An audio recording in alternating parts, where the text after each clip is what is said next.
فضيلة الشيخ نويد الحسن. نسأل الله العلي العظيم أن يرحمه برحمته الواسعة.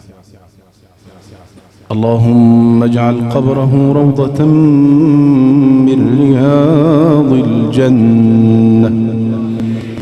اللهم اجعل قبره روضة من رياض الجنة.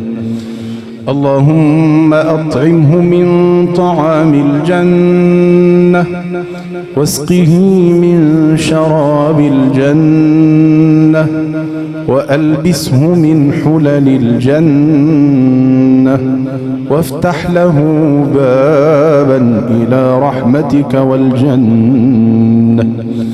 اللهم لا تحرمنا أجره ولا تفتنا بعده، واغفر لنا وله ولسائر موتانا وموتى المسلمين.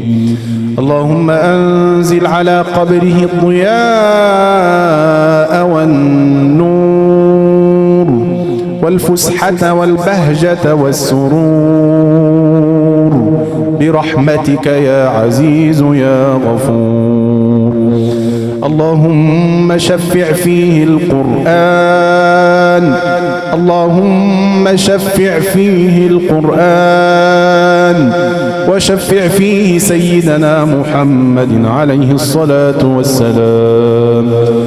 اللهم اجعله ممن يقال له قرأ وارتق ورتل كما كنت ترتل في الدنيا.